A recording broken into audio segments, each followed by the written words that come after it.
Right now, if you're on Google Maps from Europe, you'll see it's called the Gulf of Mexico. But if you try it from inside of the United States, it's the Gulf of America. Look, maps have always been inherently political, but to help us understand how and why it's that way, we were joined by Garrett Nelson, president and head curator of the Leventhal Map and Education Center at the Boston Public Library. Welcome, Garrett, to the show. Great to be here. You have the world's coolest job, I think, for a lot of people, including myself. It's pretty awesome. Look, maps, when you pull them out, they look real, they feel real. I mean, are they trustworthy, or is it like a living political sort of document? We use maps all the time for practical reasons. I used a map to get here to the Globe's offices today.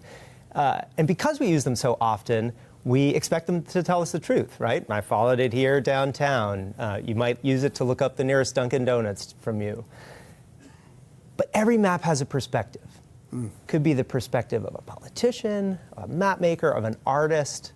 The only real depiction of the world is the whole world itself. There's an old joke about the only accurate map covers the entire Earth because it's at 1-to-1 scale. Right. Every other map has got some perspective built into it. And so for that reason, every map is political in some way. I think when Donald Trump first said we should make it the Gulf of Mexico, the Gulf of America, the first question, like so many times we have during the Trump administration, is, can he do that? And I think a lot of people thought, well, there's some august conference in some seaside resort where they announce this will be the Gulf of Mexico. Is there like some sort of big authority, or is it up to every map maker, up to Google, up to Apple, up to Randy McNally to come up with what they're going to do? How does that work? So, unlike some of Trump's other actions, he's technically within his legal rights as president to issue an executive order about place names. The United States actually has a board on geographic names that makes decisions about what the official names of places in the United States will be, and there are millions of them. Technically, the board can be overruled by executive order. So from a narrowly legal perspective, yes, the president does have the ability to order that board to change a place name. Inside the federal government. Inside the federal government. So what does the U.S. government say this place is called? Now, the question of what do we say it's called, what do map makers say it's called, what do different communities and groups and cultures say it's called, is a very different question from what is the official federal government name of something. Got it. And have maps historically been this political? Have they always been political from their very get-go? If you think about naming, it's a charged topic, right?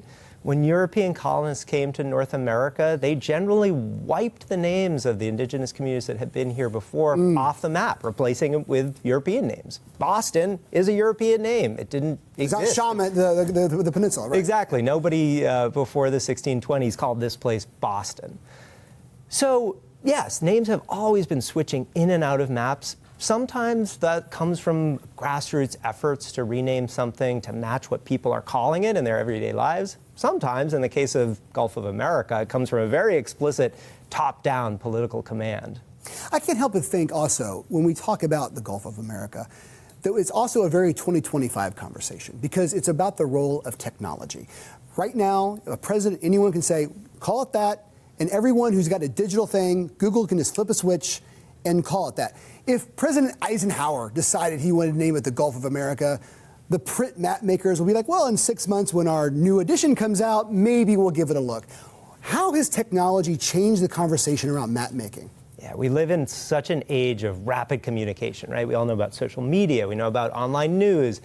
Things can circulate around the world before the fact checkers have a chance to catch up with them. Maps are the same way, right? Google is constantly feeding new data into your maps, or Apple, or MapQuest, or other sources of digital map information. Sometimes that's good, right? We want to know, did the store down the street close, or did it change its hours? We want this constant refreshing, and those improve our digital maps in a lot of ways. But it also means that map makers have to make choices about how they'll respond to changes like this. For instance, Google can't send out its own team to keep track of millions of names across the United States, right? So they rely on data produced by the federal government. They quite literally capture that data, pipe it into their maps, right? Because they're not going to check what's this mountain called and what's this hill called and what's this river called all the time. They have to rely on a source like the federal government.